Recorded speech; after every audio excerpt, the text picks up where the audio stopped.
మోటార్లకు మీటర్లు పెడితే వచ్చే ఎన్నికల్లో పోటీ చేయం, మేం పెట్టకుంటే బీఆర్ఎస్ తప్పుకుంటుందా? సీఎం రేవంత్ రెడ్డి సవాల్. ఈరోజు నువ్వు మాట్లాడడం ఏంది రేవంత్ రెడ్డి? ఈ గతంలో కేసీఆరే చెప్పిండు, కేసీఆర్ ప్రభుత్వం ఉన్నప్పుడు మేము మీటర్లకు మోటార్లు పెట్టము, రైతులకు అన్యాయం చేయము అని చెప్పి కేసీఆర్ స్పష్టంగా ప్రకటించాడు. సో ఈరోజు కొత్తగా చెప్తుంది ఏం లేదు. ఉచిత విద్యుత్ ఎత్తేస్తామన్నది పచ్చి అబద్ధం. మరి ఎందుకు మరి రైతు డిస్కౌంట్ దేనికి?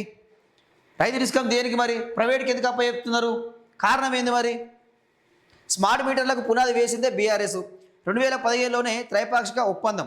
అకౌంటబిలిటీ కోసమే తొలిసారిగా రైతు డిస్కౌంట్.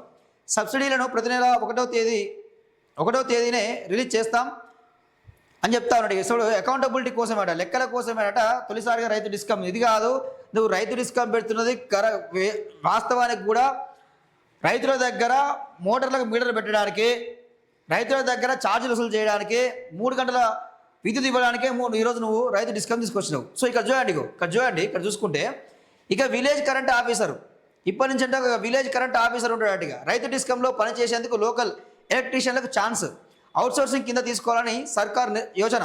రాష్ట్రంలో కొత్తగా 12,000 మందికి ఉపాధి. గ్రామాల్లో ఎక్కడ కరెంటు సమస్య వచ్చినా వెంటనే పరిష్కారం, రైతులకు మేలు జరిగే అవకాశం. ఏమంటుండు? గ్రామాల్లోకి త్వరలో విలేజ్ కరెంట్ ఆఫీసర్లు రాబోతున్నారు. కొత్తగా రైతు డిస్కమ్ ఏర్పాటు చేశాక వ్యవసాయ విద్యుత్ సరఫరాలో ఎదురయ్యే సమస్యలను ఎప్పటికప్పుడు పరిష్కరించేందుకు ప్రభుత్వం ఈ దిశగా ఆలోచన చేస్తుంది. అవుట్సోర్సింగ్ కింద లోకల్ ఎలక్ట్రీషియన్లకు అవకాశం కల్పించి నెలకు 15,000 కనీస వేతనం ఇవ్వాలని భావిస్తోంది. ఈ నిర్ణయం ద్వారా రైతులకు మేలు జరగడంతో పాటు రాష్ట్రంలో కొత్తగా 12,000 మందికి ఉపాధి దొరుకుతుంది.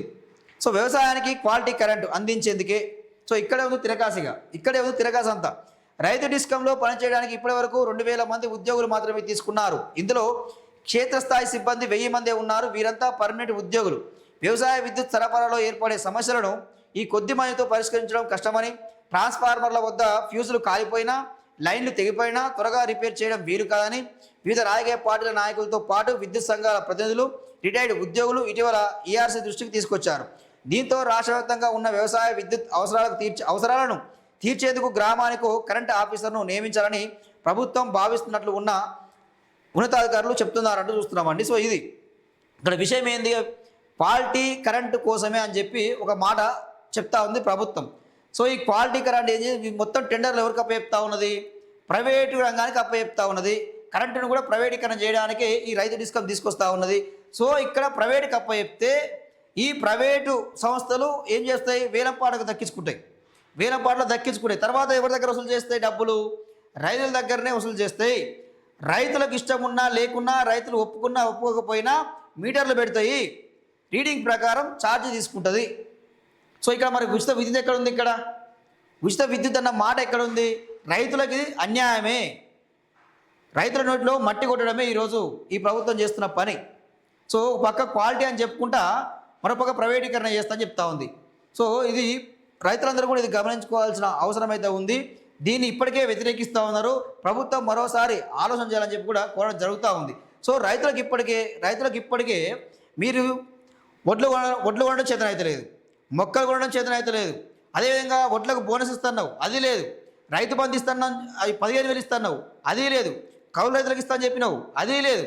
రుణమాఫీ అక్కడక్కడ మాత్రమే కొంతమందికి మాత్రమే మాఫీ అయింది, అందరికీ మాఫీ కాలేదు, అది చేయలేదు.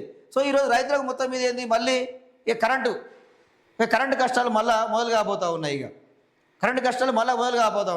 సో మోటార్లకు మీటర్లు పెట్టే యోచనలో ప్రభుత్వం ఉన్నట్టు స్పష్టంగా అనిపిస్తూ ఉంది. సో ఏమంటుండే? ఇక కేంద్రం ఒడ్లు తీసుకోకపోతే బీఆర్ఎస్ బీజేపీ నేతల ఇళ్ల ముందే కుమ్మరిస్తాం.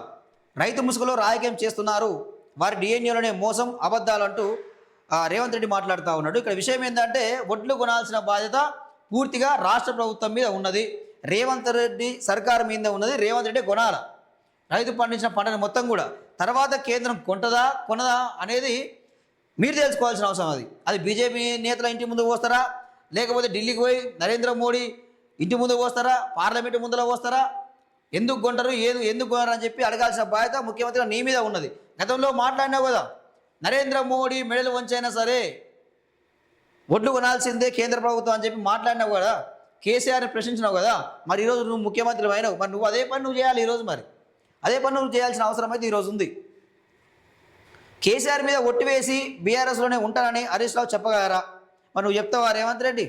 మీ అల్లుని మీద ఒట్టేసి నేను కాంగ్రెస్ పార్టీలో ఉంటా అని చెప్పి నువ్వు చెప్పగలుగుతావా? మరి నువ్వు చెప్పగలుగుతావా? నువ్వు ఫస్ట్ నీ పుట్టుక సరే ఆర్ఎస్లో స్టార్ట్ అయింది, తర్వాత బీఆర్ఎస్ అంటే అప్పుడున్న టీఆర్ఎస్ నుంచి స్టార్ట్ అయింది, తర్వాత టీడీపీకి పోయినావు, ఇప్పుడు కాంగ్రెస్కి వచ్చినావు. సో నువ్వు ఏ పార్టీలో ఉన్నావు? మరి రేపు బీజేపీలో పోదామని చెప్పి కూడా రకరకాల ప్రశ్నలు జరుగుతూ ఉన్నాయి. మోడీ కూడా మాట్లాడాడు, మీరేసే జోడో అని చెప్పి ఆయన అందరి ముందు చెప్పిండు, నీకు ఆఫర్ అయితే ఇచ్చిండు. సో రేపు ఏం జరుగుతుంది ఏదైనా తెలియని విషయం. గ్లోబరీనా కేటీఆర్ బినామీ సంస్థే తుమ్మిడిఎట్టిపై మహారాష్ట్ర సీఎం అపాయింట్మెంట్ ఇవ్వలే. సో తుమ్మిడిఎట్టిపై మహారాష్ట్ర సీఎం అపాయింట్మెంట్ ఇవ్వలేదు. గతంలో ఒప్పందం జరిగింది కదా, 148 మీటర్ల ఎత్తులో కట్టుకోవచ్చు అని చెప్పి జరిగింది. సో ఈయన ఏమంటే 150 మీటర్లు కడతామని చెప్పేసి పక్క రేవంత్ రెడ్డి చెప్తా ఉన్నాడు. సో ఆయన అపాయింట్మెంట్ ఇవ్వలేదు, మళ్ళీ కోరండి అపాయింట్మెంటు, మళ్ళీ కోరాల్సిన అవసరం ఉన్నది. దాని తుమ్మిడేటిని పూర్తి చేయాల్సిన బాధ్యత మాత్రం రేవంత్ రెడ్డి మీద ఉన్నది. ఎన్టీఆర్ విగ్రహంపై మాట్లాడుతున్న వాళ్ళు కేటీఆర్ పేరు మార్చుతారా? మహేష్ కుమార్ గౌడ్ పీసీ చీఫ్గా తాను సీఎంగా 2029 ఎన్నికలకు వెళ్తామని వెల్లడి. సో ఇక్కడ విషయం ఏంటంటే ఎన్టీఆర్ విగ్రహానికి కేటీఆర్ పేరుకి ఏమైనా సంబంధం ఉన్నదా? విగ్రహానికి ఆయన పేరుకి ఏమైనా సంబంధం ఉన్నదా? అంటే రామారావు అని పేరు పెట్టుకున్నంతా మార్చుకోవాలనా? ఇక ఏం మాట్లాడుతున్నారు అసలు మీరు? సో ఏమంటుండు? మహేష్ కుమార్ గౌడ్ పీసీసీ చీఫ్గా తాను సీఎంగా 2029 ఎన్నికలకు వెళ్తామని వెల్లడి. సో ఇక్కడ పీసీసీ మార్పు అని మాట్లాడారు, అది మార్పు ఉండదు, నేనే ముఖ్యమంత్రి అభ్యర్థిగా నేనే ఉంటా అని చెప్పి చెప్తా ఉన్నాడు. మొత్తం మీద కాంగ్రెస్ పార్టీలో ముఖ్యమంత్రి అభ్యర్థిని ఎప్పుడు ప్రకటించదు.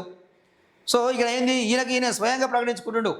సో నేనే మళ్ళీ ముఖ్యమంత్రిని అవుతా, నేనే కాబోయే ముఖ్యమంత్రి అని చెప్పి స్వయంగా ప్రకటిస్తాడు. మరి కాంగ్రెస్ వాళ్ళు ఎందుకు మీరు దీన్ని వ్యతిరేకిస్తలేరు? ఈ కొత్త సాంప్రదాయం ఏంది? ఎందుకు మాట్లాడతలేరు? మరి అసలైన కాంగ్రెస్ వాళ్ళు ఏం చేస్తున్నట్టు? ఏం కదా నా